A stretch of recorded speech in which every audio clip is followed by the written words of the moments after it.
نو د معراج واقعا پلسم کال د نبوت د نبی علیه الصلاۃ والسلام باندې میاش د رجب وا او وشتم شپه و چې دا راغلی و. بهر حال اختلاف د علماء پکشته خو راجح قول می درته ذکر کو جګړو ته پکې ضرورت نشته کو چا بل تاریخ ذکر کو نو جګړه به پکې ځکه نه چې نور روایت پکې هم شته دي. خو راجح قول دا دی چې لسم کال د نبوت او د نبی علیہ الصلوۃ والسلام او د رجب میاشوا او وشتم شپه وا چې په دې کې د معراج واقعه راغلی ده. راجح قول دا دی.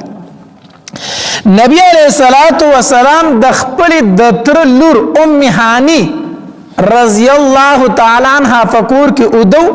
د ام هانی د علی رضی الله تعالی عنه خور ده. نبی علیہ الصلوۃ والسلام د دې فکور کې ودو او داس یو غړبوجن وانته حالت کې یعنی نه پوره ودو ان ویخو چې په دې حالت کې نبی علیہ السلام او برچت سورې شو او جبرئیل علیہ السلام د بر چت د طرف راغی. چت سورې شو د چت د طرف جبرئیل علیہ السلام راکوش. چت سورې شو نه خوري رو غرزید خکتا نه لرګي رو غرزید الخکتا بس چت داسي سورې شو جبرئیل علیہ السلام پکې راکوش او چت بند شو. اوس دا خبره چې دا جبرئیل علیہ السلام په چت باندې ولې راکوش د کوټه کې د برینا علماء لیکي دي کې یو اشاره وا اشاره دا وا چې څنګه زه د بری د طرف عالم ستا سفر هم بری طرف ته دی او دې طرف ته اشاره وا چې څنګه ماته الله دا کوټه دا چت کولاو کو دغه شانتي الله به تا ته اوس د اسمانونو دروازې کولاوي. دې طرف ته اشاره وا. نو جبرئیل علیہ السلام د کوټې د طرف په چت کې راکوش شو نبی علیہ السلام خواله او نبی علیہ السلام راویخ کو او نبی علیہ السلام خو جبرئیل علیہ السلام پیجندو بار بار به خواله راتو. نبی علیہ السلام ته فرمایي دا الله محبوب ز چیزو بیا روتل د کوټې نه په دروازه باندې جبرئیل السلام راکوش شو بری د چت نه روتل د کوټې په دروازه او د معراج د واقع دومره زر شوی ده کنه چې روایتو کې راځي وی نبی علیہ السلام چې د کمی بسترې نه پاسېدل واپس چې هغه بسترې لراغه هغه شانته ګرمه وا لا یخشوی نه وا او د دې دروازې ته دا کم زنجیر نه پروتو دروازه چې خلک لټکی دا زنجیر وی دا نبی علیہ السلام د دروازې د کولاولو سره چې دا زنجیر داسې اوړه کېد کنه چې نبی علیہ السلام واپس راغی زنجیر لاړه کېدو. دا دومره زر واقع شوی و. نو د کوټې په دروازه باندې روتل جبرئیل علیہ السلام ور سره مرګره دی او رالو بیت الله شریف ته او حتیم تراله نبی علیہ السلام ته ول په دې حتیم کې آرام وکړه. حتیم نه دی دا د بیت الله شریف نه غیر چاپی راغدا سلنګ مونته کې دیوال چي دی هغه ته حتیم ویل شي. اصل کې د ام هانی دا کور چې دا بالکل د بیت الله شریف سره نږدې و بالکل د باب عبدالعزیز او د باب فهد په دې منځ کې دغلته یو ځای دی دغلته کې د ام هانی د کور دروازه وا دغلته کې دروازه وا د ترکو چې کم زوړ تعمیر او دغلته کې سنشان و خو سنشانات ختم شوي دي. نبی علیہ السلام حتیم تراوس وتدل تلک آرام وکا نبی علیہ السلام آرام کو دسی بیا جبرئیل علیہ السلام راغه پایسو په دغه ټیم کې سره میکائیل علیہ السلام بیا هم د الله پاک پیغمبر پاسا فایسو د اولاد بوسته نبی علیہ السلام صفا مروه ته زمزم ته بوستل ته نبی علیہ السلام چالته بوستو جبرئیل علیہ السلام او میکائیل علیہ السلام د اسمان د ځان سره د پریشن هغه کړي هغه آلات راوړیو کوم شیزونو چې اپریشن کیږي کنه دا ټول آلات ځان سره راوړیو. نبی علیہ السلام د زمزم د کوی خواله بوستو او نبی علیہ السلام سملو او دا سینه ولا کولا وکړه سینه ولا اوشل ولا ما درته ویلو کنه د نبی علیہ السلام سینه چې د سلور زرش لیدل دا شق صدر د نبی علیہ السلام سلور زله شوی دی. یو ځل خو چې نبی علیہ السلام د بیبي حلیمه سره کنه هغه بيزي چې سره ولې ورونه چرالو وی زمونږ د هغه قریشی رور چا علال کوي هغه شق صدر شو چې نبی علیہ السلام د خپل ورونو سره د بيزو سره ول د پاره تل بالکل معصوم وو او دویم شق صدر د نبی علیہ السلام په 10 کال شوی او دریم شق صدر د نبی علیہ الصلوۃ والسلام د نزول په وخت د وحی د نزول په وخت لومبي وحی چې په نبی علیہ السلام نازل دلا په غار حرا کې دریم ځل د نبی علیہ السلام شق صدر شو چې اول وحی پر راتله نو جبرئیل علیہ السلام ولزله کولاو او سلورم ځل دا شو چې کله نبی علیہ السلام اسمانونو ته خطو نو الته جبرئیل علیہ السلام ولسینه کولاو کړه او دا ځلې تی دي سراويستو او د زمزم په ابو ول د ازلو وینځو نبی علیہ الصلوۃ والسلام لره علما لیکي وی څومره د اپریشن کړي چې دینو دای راوړي وي د جنت نه دای راوړي وي د جنت نه خو ابو د ځان سره د جنت نه نه راوړي ورنه په جنت کې حوض کوثر شته دی کنه د حوض کوثر نه ابو نه راوړي ابو چې وی هغه د زمزم وی معلومیږي د دینه چې د زمزم د ابو د جنت د ابو نه بهتر دي دا بهتر وبدي الله دې بار بار مونږ بوزي چې لار شي کنه د زمزم د ابو چې څومره ډیر سکل شي داسکا او دا رنګ په دې لاسو کې دراله د مخ په انځا په دې سری ځان ته اړو په دې بدن د زمزم د ابو ځان ته اړو نو د زمزم اوبوي او د اپریشن کړي چې وي د جنت نه راوړي نو د نبی رسول الله د زړه راويستو او د زمزم په اوبوي وینځو او بیا د علم او د حکمت دو کاسي وي د جنت نه راوړي وي هغه د نبی رسول الله په دې زړه کې واړولې د علم او د حکمت دو کاسي راوړي وي د نبی رسول الله په دې زړه کې واړولې نبی رسول الله فرمایي وي عزت د خلی پوری د علم او د حکمت نه وي ډک کړم وجه داو چې اوس بر اسمانونو ته خېږي کنه نو دا خو ډېر ګران کار دی د الله سره پکې ملاقات دی جنت لیدل دی جهنم لیدل دی عجیب عجیب حالات مخله راځي د نبی علیہ السلام زړی دی ته جوړو چې دی د هر څه لیدل برداشت دا برداشت کی نو زړی ولا د زمزم په اوبو باندې وینځو بیا جبرئیل علیہ السلام ځان سره د جنت نه یو سورلې راوستي واغې ته بوراق ویلې کیږي بوراق دا بوراق د برق نه دی نو برق معنا پړک یعنی دې به دومره تیز تلک د بجلی پړک چوي وې د به یو قدم دومره لري کې خود څومره چې نظر لګي دومره به د یو قدم چې څومره د نظر انتها ده او یا بوراک د برق نه برېښنا ته ویل شي وې شپه د به یو برېښنا کوله رڼا به کوله دا د جنت نه یو سورلی جبرئیل السلام د ځان سره راوسته و وزن سم غټواله سمره نو روایتو کې راځي وې د اسن وړکه او د خر نه غټ دومره مقدار سره دا زناورو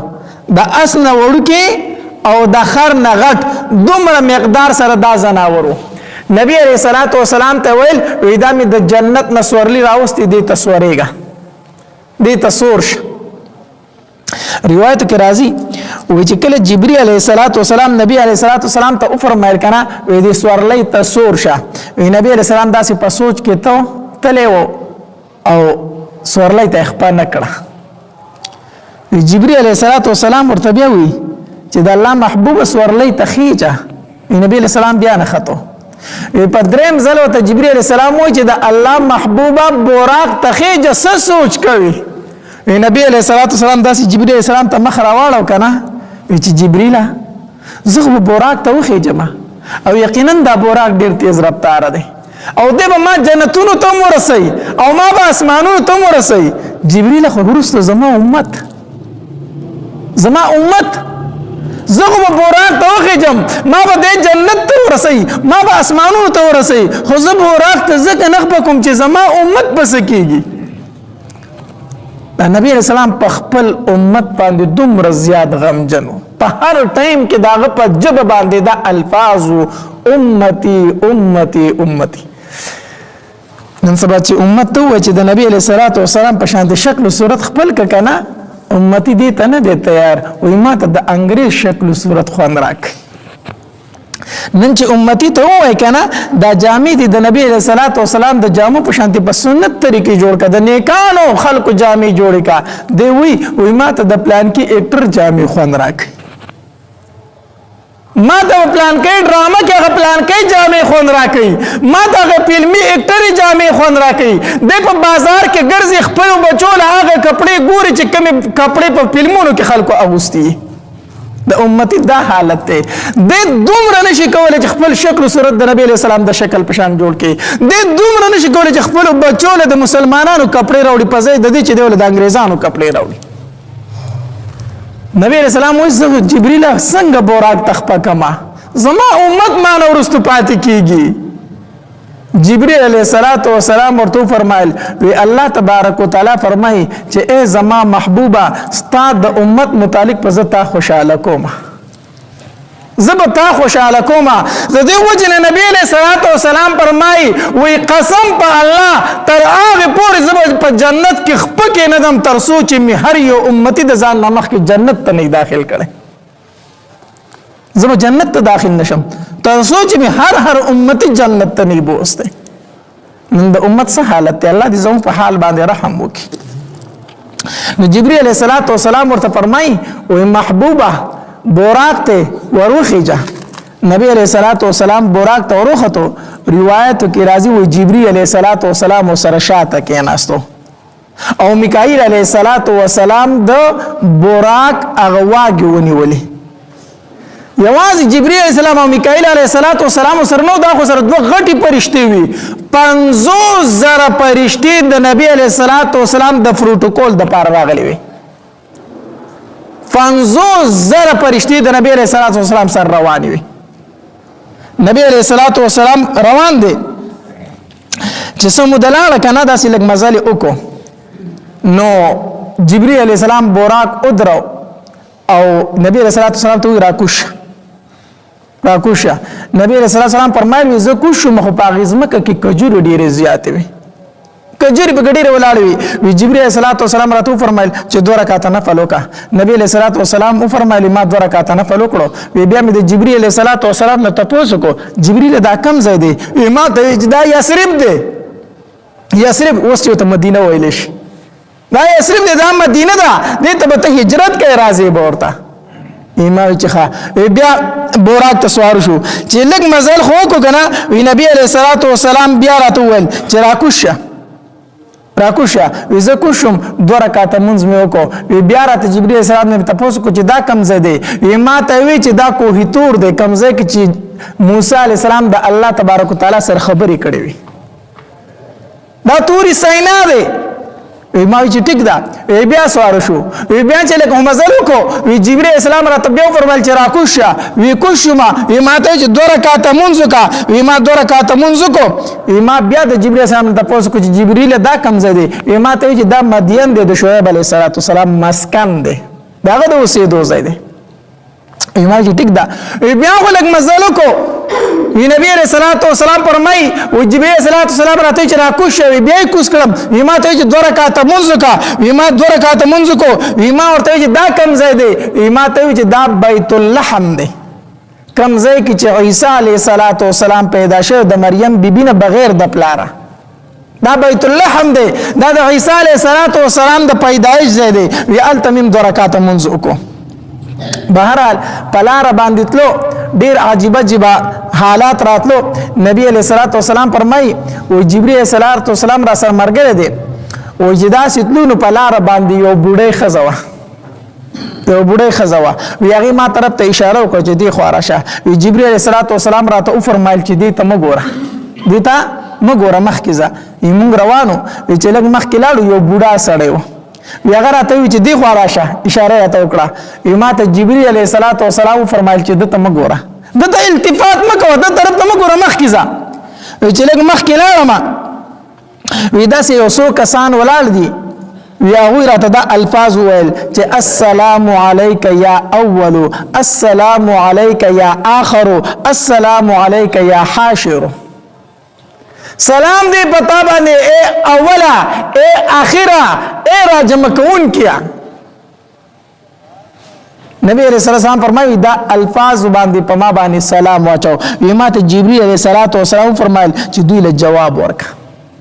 وی ما ورله جواب ورکو وی بیا راته جبرئیل علیہ السلام فرمایل چې دا بوډۍ خزه دی او پیجندله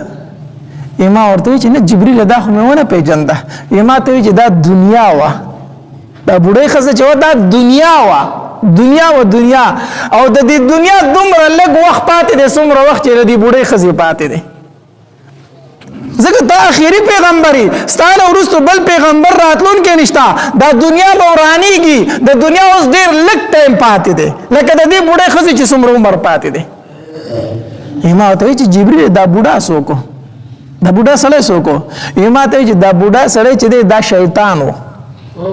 دا شیطان و ته ځان طرف ته رابللی د دوو څیزونو طرف ته به بالکل توجه نه کوي نه به دنیا طرف ته توجه کوي نه به شیطان طرف ته توجه کوي ما ورته وایي چې دا کم درې کسان چې په ما باندې چې دا سلام واچو دا څوک و دا جماعت چې په ما باندې سلام واچو دا څوک و ما ته وویل چې دا حضرت ابراهیم علیه السلام حضرت موسی علیه السلام او حضرت عیسی علیه السلام دا ستا وروڼه و د هغې و په تا باندې سلام واچو ما چې ټیک ده بیا نبی علیه السلام فرمایي وایي ما موسی علیه السلام یو ځای کې ولید چې په خپل قبر حدیث مبارک کې راځي نبی علیه السلام فرمایي وایي داسې یوه لویه قافله مې ولیده ډېر خلک مې ولیدو چې دا جنت ته روان دي ما د جبریل امین نه تپوس کو جبریل دا څوک دي دا څوک دي چې د جنت ته روان دي جبریل علیه السلام راته وفرمایلو چې د الله محبوبه دا د موسی علیه السلام امت دی د موسی علیه السلام امت دی بنی اسرائیل دی جنت ته روان دي زه په زړه کې داسې خفه شوم چې یاره دا خو زما د امت نه ډېر دي زما امت خو دومره نه دی دا خو زما امت دومره نه دی دا خو زما د امت نه به ډېر دوی جنت ته ځي په دې کې بل داسې صفونه جوړ شو داسې صفونه جوړ شو چې د مشرق او د مغرب پورې د هغې انتها وه د اسمان کنارو ته د هغې دا صفونه داسې رسېدلي وو دومره خلک وي دا هم جنت ته روان دي ما د جبریل علیه السلام نه تپوس وکړو چې جبریله دا څوک دي دا خو د هغې نه زیات دي دا څوک دي ما ته جبریل علیه السلام فرمایل چې د الله پاکه پیغمبره دا ستا امت دی دا ستا امت ته چې جنت ته روان دی حدیث مبارک کې راځي وایي په میدان محشر کې به شپږ شلي صفونه وي څو صفونه به وي شپږ شلي صفونه وي دا صفونه نه دا صفونه هغه چې کوم صفونه الله تبارک وتعالی جوړ کړي هغه صفونه به وي نو په میدان محشر کې به شپږ شلي صفونه وي په دې کې به اتیا صفه چې دي دا د نبي علیه السلام د امت یو دا به جنت ته رواني باقي دا څلوېښت صفه چې دي که نه دا به د نور امتونو جنت ته رواني نو په میدان محشر کې به شپږ شلي صفونه د جنتیانو په دې کې اتیا صفه د امت محمدیه صلی الله علیه وسلم دي باقي څلوېښت صفه به د نورو پیغمبرانو د امت نه وي خو دومره الله تبارک وتعالی په موږ باندې رحم کړی دی په دې امت باندې الله دومره رحم کړی دی نبی علیه السلام ته الله تبارک وتعالی فرمایل وی د الله محبوبه ستا د امت نه به زه 80,000 کسان بې حسابه بې کتابه جنت ته داسې لیږم حساب بې کتابه جنت ته د دې سره به د سره حساب کېږي نه الله دې موږ په دغې کې راولي 80,000 کسان یوازې 80,000 کسان نه بیا حدیث مبارک کې راځي په دې 80,000 کې کسانو کې بیا هر یو تن سره 80,000 کسان ځان سره نور جنت ته بیاي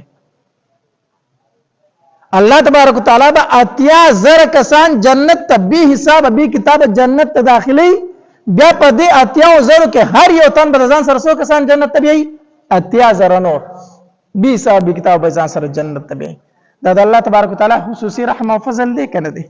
دا خصوصي رحم او فضل دی د الله تبارک وتعالی په دې امت باندې بهر حال نبی علیہ السلام فرمایي د سدرۃ المنتهى د دغه بیر سره می جنت هم ولیدو جهنم می هم ولیدو نو حدیث مبارک راځي نبی علیہ السلام فرمایي وې د دغه بیر نه چې په برزتلم بیا د زمرود یو رفرف راغی زمرود نه جوړ یو رفرف راغی زاغي باندې کېناستم چې کېناستم پاغې نه په بر لاړم چې په بر اتلم جبرئیل علیہ السلام رانه ورسته شو چې دی ورسته شو ما ورته چې جبرئیل څه چیزو کنه جبرئیل علیہ السلام راته فرمایل چې بر زمان نور د تلو مقام نشته پیغمبره ته دینه بر د تلو ستا شان دی زما دومره شان نشته چې دینه به بر لاړ شم ما ورته چې جبرئیل ډیره مرګتیا دی را سره وکړو دلته په نیمګړی کې پرې دی دلته مې پرېږدي یوازې پرېږدي جبریل راته وویل چې د دې نه په بره ځم نو د الله نورانیت او تجلیات مې وزرې سیزي سوزم لمبه کېږم په بره نشم تللی ما ته د دې ځای نه په بره د تلو نور اجازت نشته دی د دې نه په بره نشم تللی بیا نو په دغه رفرف کې نبی علیه الصلاۃ والسلام بره لاړ نبی علیه الصلاۃ والسلام فرمایي یو ځای ته ورسېدم چې هلته د قلمونو اواز راته د قلم باندې سړی دا لیکل نه کوي په کاغذونو باندې داسې اواز راته چې لیکل کېږي په مخه وی ما ته وویلی شو چې دا صریف الاقلام دی په کوم ځای کې چې تقدیر لیکلی کېږي داسې ووایه دا یو دفتر دی بغیر د تشبیه نه دا د الله تبارک وتعالی یو دفتر دی فرشتې پکې لګیا دي د الله د طرف نه چې هر انسان د پاره څومره روزي څومره رزق څومره اوبه څومره عمر څومره خوشحالۍ څومره غمونه چې دا څه کېږي په کال کې لیکلی کېږي دغلته ځمکې ته راښکته کېږي بیا صریف الاقلام کې دغلته د هر څه ولیکلی شي بیا سدرة المنتهی دغې ونې ته راوړلی شي د بیرې دې اونې ته دغې ځای نه یې فرشتې روچت کړي او د ښکته ځمکې ته راوړي ځمکې ته بیا راوړي وایي دغلته تقدیر لیکلی شو وایي د دغې نه په بره باندې بیا د نور پردې وي د نور پردې وي بره نبی علیه الصلاۃ والسلام لاړ د الله تبارک وتعالی ملاقات له ثم دنا فتدله د الله تبارک وتعالی ملاقات له ورغی او د الله تبارک وتعالی سره براه راست خبرې وکړي بعض علما وایي چې نبی علیه الصلاۃ والسلام د الله تبارک وتعالی سره براه راست خبرې نه دي کړي خو د محققینو د جمهور مذهب دا دی چې نبی علیه الصلاۃ والسلام الله لیدلی دی او مخامخ ورسره خبرې کړي دي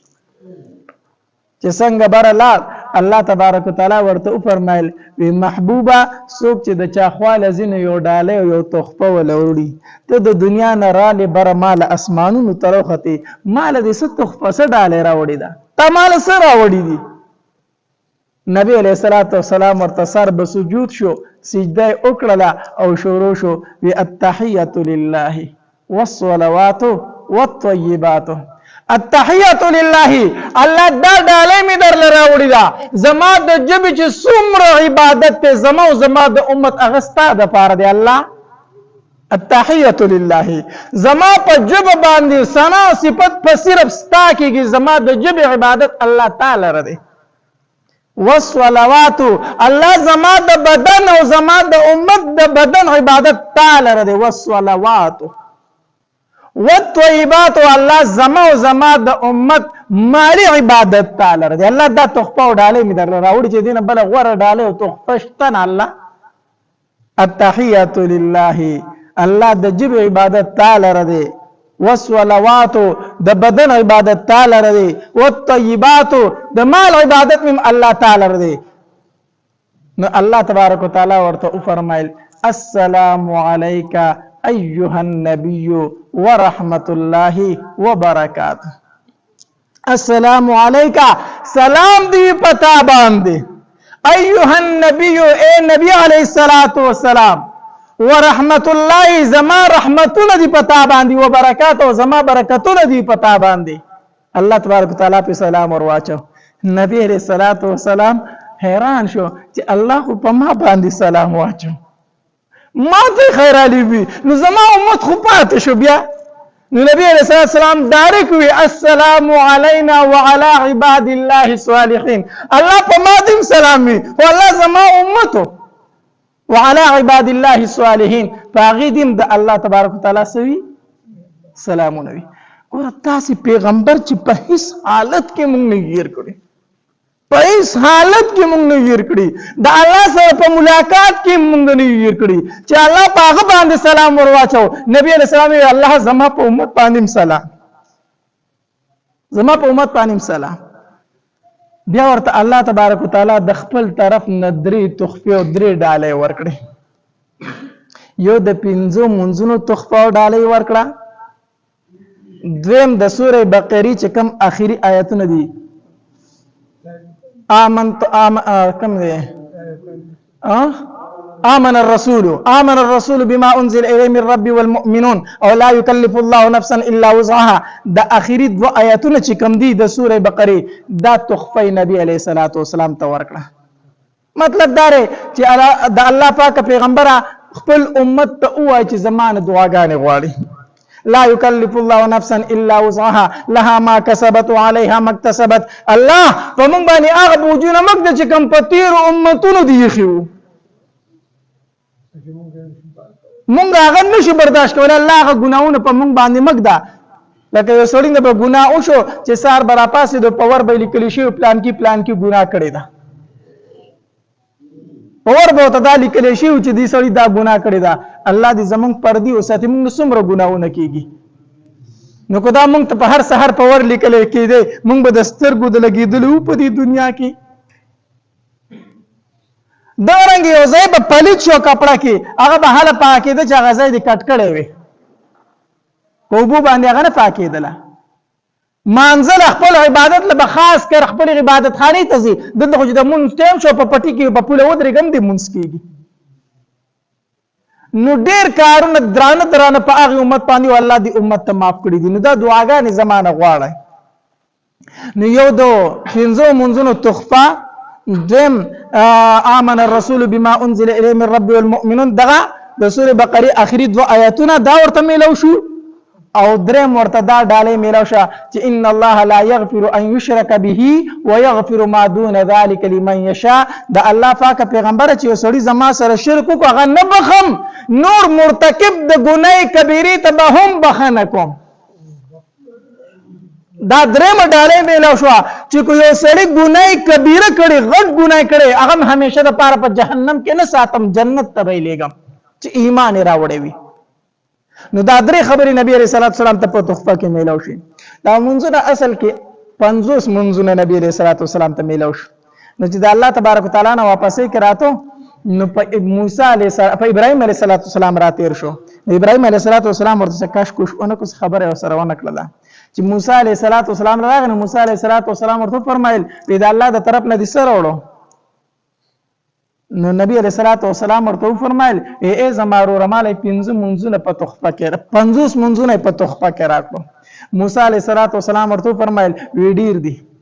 لاړ شه الله تبارک وتعالى ته چې کم درته کی ځکه ما په بنی اسرائیل ډیره ښه تجربه کړې ده دا بیا نشي کولای. موسی علیہ السلام له بنی اسرائیل زړه پوخ کړو کنه ما ښه تجربه کړې بیا نشي کولای 50 منځونه زیات تلار شه او الله تجدار ته کم کی. نبی علیہ السلام لا د 15 ورته الله ما پروي ز 15 سلوخ چې بیا راغی موسی علیہ السلام لره. موسی علیہ السلام ورته فرمایي نه زیات دي واپس لاړ شي چې بیا درته کم کی. بیا لاړ اسمانونو ته الله تبارک وتعالى ورته 15 نور کم کړو.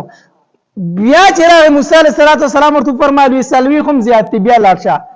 اے نبی علیہ السلام ببرته الله ورته 15 منځونه کمول چې بیا ورته موسی علیہ السلام بیا واپس کوم. دا ولی په یو ځای ورته ولی الله تبارک وتعالى نه فرمایل چې خیر د دومره شو. دغه یو راز اغراض درته واما چې کنه بیا 15 منځونه پاتې شو او راغه موسی علیہ السلام لره. نو موسی علیہ السلام ورته فرمایل وی دا 15 زیات تیلا شو چې په دې کې درتم کمې وکړي.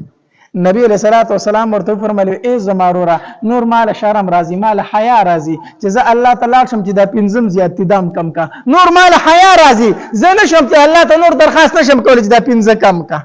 دا ورته نشم ویلې. او را روان شو د موسی علیہ السلام نه چې څنګه را روان شو د بری نو ته आवाज شو وی ای زما محبوبا منځونه 15 دي خو ثواب د 500 دي. منځونه 15 دي خو ثواب د 500 دي. زما خبره نه بدلېږي زما خبره نه بدلېږي. اول نه مې درته 500 ولیم دک منځونه به 500 یعنی ثواب به د 500 وي. امت ته دی وایا چې کوي 15 ثواب به د 500 درکو. د الله دومره رحم او مهرباني ده. دا بار ولي غوښته بار الله تبارک وتعالى چې لاړ شي 15 کمي بیا لاړ شي 15 کمي بیا لاړ شي 15 کمي په یو ځای ورته ونه وي چې زه لاړ شي 15 منځونه دی کوي. دا ولی الله تبارک وتعالى لره د نبی رسول الله دی ملاقات خوان ورکاو چې دې بار ما خواله راځي بار سره زه خبرې کوم نو ځان خواته بار رابلو. الله نبی علیہ الصلوۃ والسلام هغه 15 منځونه راواغسته او راغی چې راغې بیا بیت المقدس ته راورسېدو هغه بوراک په اخ کې ځای باندې تړلی شوی دی هغې ته جبرئیل علیه السلام وخېجو مکې ته واپس راوستو چې کله مکې ته واپس راغی که نه نو روایتو کې راځي نبی علیه السلام فرمایي دا واقع په دومره لږ ټایم کې و چې بستره مې اخ که شانتې ګرمه وه لکه څنګه چې زه پاسېدلی وم او په کومه دروازه چې وتی وم هغه زنځیر مخکې به داسې کړی کړی زنځیرونه دیوار ته پراته وو که نه کړی کړی زنځیر به وي هغه زنځیر ما کولاو کړی و هغه ورسړ دغه دې سړه کېدو وی چې واپس رالم هغه زنځیر لاړه کېدو هغه ودرېدلی نه دا په دومره لږ ټایم کې دا شی و چې سهار شو ام هانی رضی الله تعالی عنها د چې کومې تره لور په کور کې چې دی ودو هغې ته فرمایي ام هانی پاسه مونځ وکړه هغه پاسې د هغې هم د سهار مونځ وکړو نبي علیه السلام د سهار مونځ وکړو وی ام هانی ته خو اوده وي خو زما پکې بیت المقدس ولیدو بیا لاړم د الله سره مې ملاقات وکړو جنت مې ولیدو جهنم مې ولیدو ام هانی تېنه تپوس کوي وی په ویښه کو په خوب کې وی نه په ویښه باندې په ویښه تللی وم هغې ورته وي زما په ایمان دی څنګه چې ته وایي دغه شان ده خو دا خبره بار ونه کړي دا خبره بارو ونه کړي ورنه دا کافر د مخکې نه په تا پورې ډېر خنداګانې کوي دا در سره مني نه ګورې دوی له به بله خبره په لاس باندې ورشي نبي علیه السلام فرمایل ښه الله دومره لوی نعمت په ما وکړه زه به دا پټه ساتم دا د پټو ساتلو خبره ده نو چې سار شو نبی علیه السلام د کوره رووت چې د کوره څنګه رووت که نه د ټول نه لومبې ورله ابو جهل لعین مخې له ورغې نو ابو جهل چې دی څنګه ولید که نه په خندا شو دا به هغه په نبي علیه السلام پورې همیشه ټوکې کولې همیشه به په نبی علیه السلام پورې ټوکې کولې نو څنګه چې په نبی علیه السلام نظر پرېوته که نه ویې لکه بیا څه نوې کیسه خو به دې نه جوړه کړي بیا څه نوې خبره خو به در سره نه وي خندنې کو نبی علیه السلام ورته وفرمیل او شته دی را سره نوې خبره ویسو وی په بیگانه شپه کې بیت المقدس ته تلم اسمانونو ته تلم د الله سره مې ملاقات کړی جنت مې لیدلی جهنم مې لیدلی دی دا راته ووایي چې په خوب کې په ویښه نبی علیه السلام ورته وفرمیل وی په ویښه مې کړي دي وی دا خبره به د خلکو په مخ کې وکړي اوس چې کوي ابو جهل دا مطلب چې دا د خلکو د مخ کې د کېدو خبره نه ده وی د خلکو په مخ کې به داسې ووایي نبی علیه السلام وی او ابوامه ابو جهل چغې کړې وی راشئ هغه لیوني خو یې نورې خبرې شروع کړي نعوذ بالله خلک یې راغونډ کو ګوره الله تبارک وتعالی په خپل اسباب برابروي که دا خبره نبی علیه السلام په خپله د کافرو په مجلسو کې کوله نو هغوی به په غوږونو کې ګوتې کېښودې او خو د نبي علیه السلام خبره نه اورېده که نه هغوی په غوږونو کې څه کېښودې ګوتې نو دلته د ابو جهل په خپله خلک راټول کو وی راشئ چې راغې وی اوس ورته ووایه نو نبی علیه السلام شروع کړه ټول خبره چې وکړله که نه نو کافرو چغې شروع کړې سیټیانې شپېلې شروع کړه چغې ویل شروع کړو وی د دې نه پکې پاتې وراشئ چې زه تلم اسمانونو ته ختلم حتی تر دې پورې چې کوم نوي کسانو ایمان راوړی هغه پکې ډېر شی پکې هغه پکې هم د ایمان نه واپس شو چې دا لا څه وایي په یو شپه کې د اسمانونو ته لاړو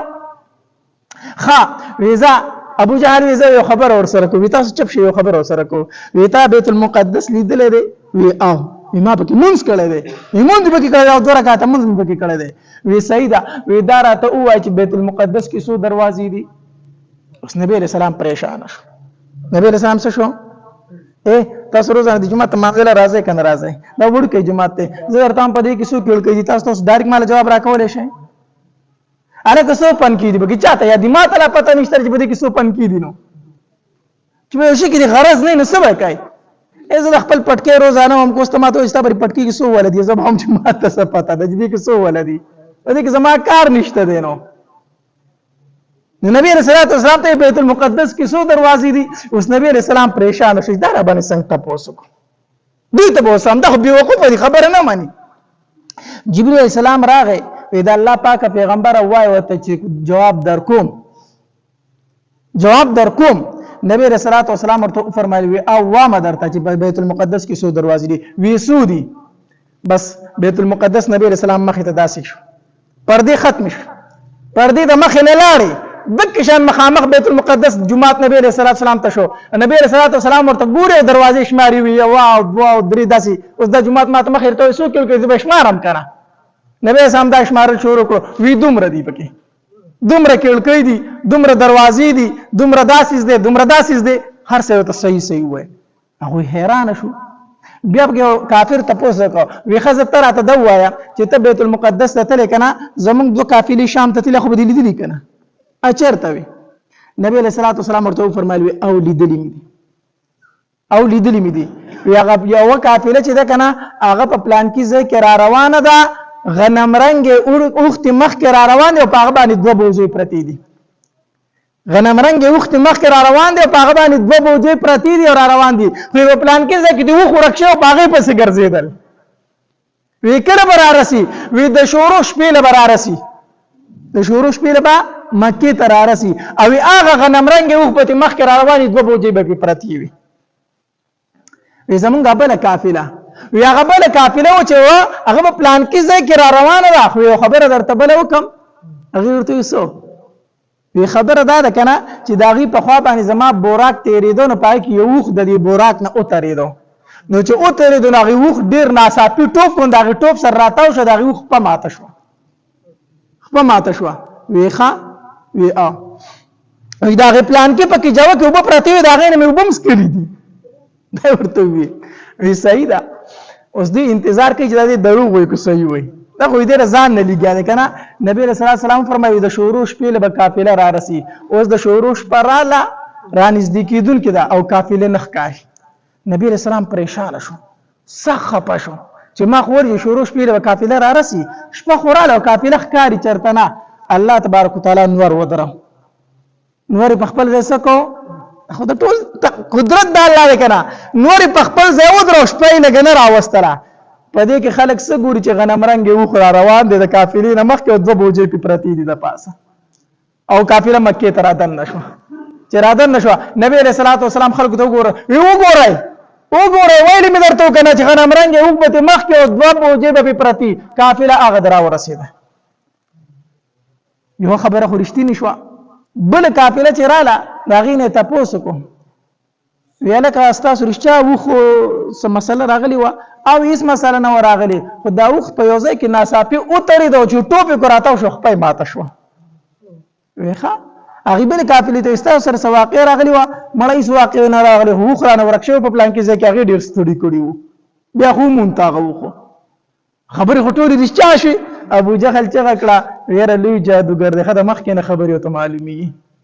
لوی جادوګر دی مخ کې نه ته خبري معلومي نعوذ بالله من ذلک ټول چې غړ کوي غړ جادوګر دی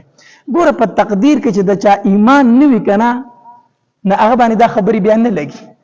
دا خبري پینې لګي او د چا په تقدیر کې چې ایمان غل الله تبارک وتعالى هغه چې د نبی اسلام مخ مبارک ته کتل هغه ایمان راوړي بهر حال دا د معراج واقعه او زمانه وګدي غضب بیا لګي سپات کې نه ټیم ذکر انا وخت شو چې مې په دې جمعه باندې خلاص کوم ځکه ماته لوی سیرت پروت ته لوی سیرت تیرا تازه امید درم دار چې ان شاء الله ټول بیان کوم الله تبارک وتعالى د عمل کولو توفیق راکړي واخر دعوانا ان الحمد لله رب العالمین دا سه بیانات او واقعات اوریدلو د پاره د مولانا هاشمی سے په आवाज باندې ماجد اسلامک سٹوریو 11 چینل سبسکرائب کې چې همیشه د مولانا هاشمی سے په आवाज باندې تاسو ته داسې ویډیوګانې مهلا راځي ولو ملګرو سره د ثواب په نیت باندې شیر هم کې او کمنټس کې سبحان الله الحمدلله او ماشاءالله ولکه والسلام